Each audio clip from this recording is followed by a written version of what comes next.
এই পুকুরটা একটু অন্যরকম ভিন্ন, তো যেহেতু এই পুকুরটা যখন খনন করা হয় কাটা হয় তখন বলে এই পুকুরে পানি উঠেছিল না।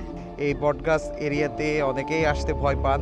আর এখানে মালপুকুর নামে যে এলাকার নামকরণ করা হয়েছে, সেই মালপুকুরটা কিন্তু এই বটগাছের পাশে। পুরো গাছের মতো আকৃতি ধারণ করেছে, মোটা হয়ে গেছে বেশ।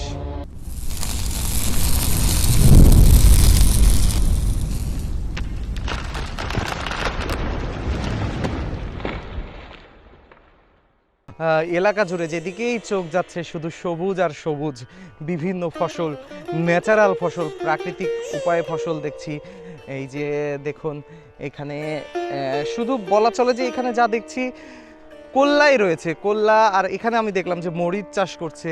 ওই পাশে সম্ভবত পানের বরজ দেখতে পাচ্ছি আমি, পান গাছ রয়েছে ওর ভেতরে।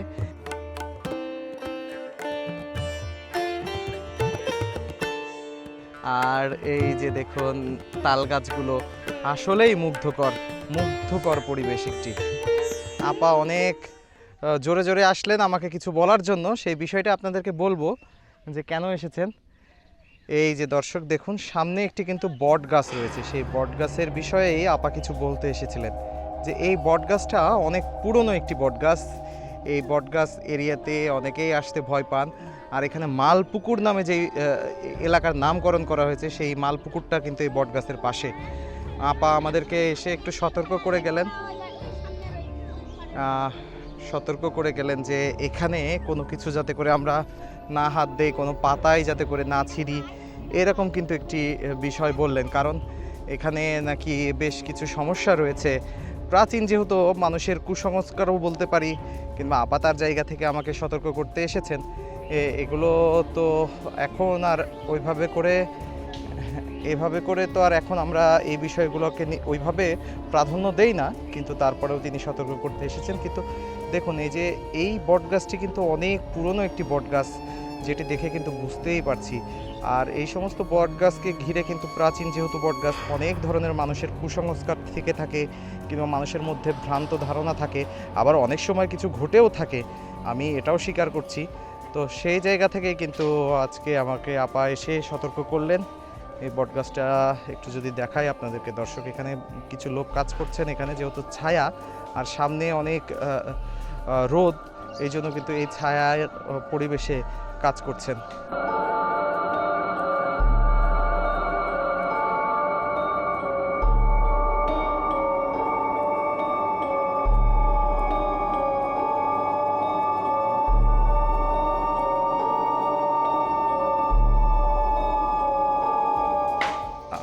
এইখানে দেখুন একটি জবা গাছ রয়েছে, জবা ফুলের গাছটিও কিন্তু আসলে এরকম পরিবেশে এরকমের গাছ থাকাটাও কিন্তু অস্বাভাবিক, এবং এগুলো কিন্তু অন্য ধরনের ধারণা পোষণ করে গ্রামীণ মানুষরা।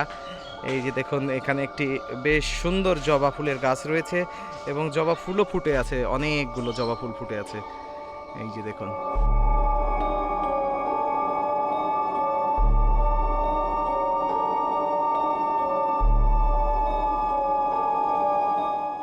সে যে পুরনো একটি বট গাছ, তা কিন্তু আমরা দেখে বুঝতেই পারছি যে বটগাছের যেই বগুলো রয়েছে সেগুলো কিন্তু নেমে পুরো গাছের মতো আকৃতি ধারণ করেছে, মোটা হয়ে গেছে বেশ। দেখুন এর বডি কিংবা তার যেই বগুলো রয়েছে সেগুলো কিন্তু নামা দেখে, তার চিত্র দেখে আমরা বুঝতেই পারছি পুরো বিশাল একটি এলাকা জুড়ে কিন্তু বটগাছটির শাখা প্রশাখা রয়েছে। আর দর্শক যেই পুকুরটির কথা বললেন যে এই পুকুরকে কেন্দ্র করে কিন্তু নামকরণ করা হয়েছে। আপা এই পুকুরের নাম কি বললেন? মালপুকুর। সেই মালপুকুরটি কিন্তু এটা। আর এই যে মালপুকুরের পাশেই এই যে বটগাছটি দেখতেই পাচ্ছেন।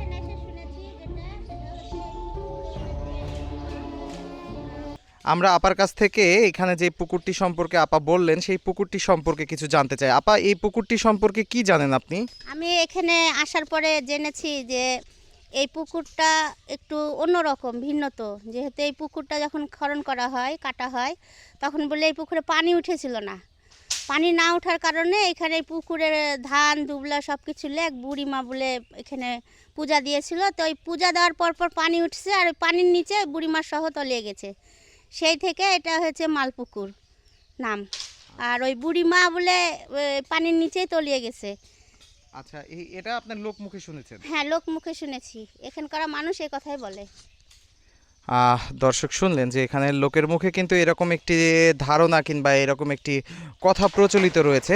আসলে এই কথাগুলো মানুষের মুখে মুখে থেকেই রটে থাকে। এগুলোর সত্যতা যে কেমন রয়েছে সেগুলোর বিষয়ে সংশয় রয়েছে।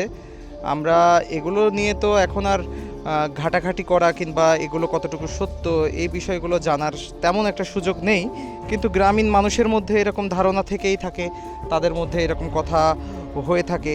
তারা এই নিয়ে দেখা যাচ্ছে যে একটা ভীতিকর পরিবেশ তৈরি হয় তাদের মধ্যে। এই জায়গাগুলোতে তাদের বাচ্চা কাচ্চা আসা যাবে না, তারা দিনের বেলা আসবে না কিংবা রাত হলে আসতে পারবে না, এরকম কিন্তু ধারণা থাকে।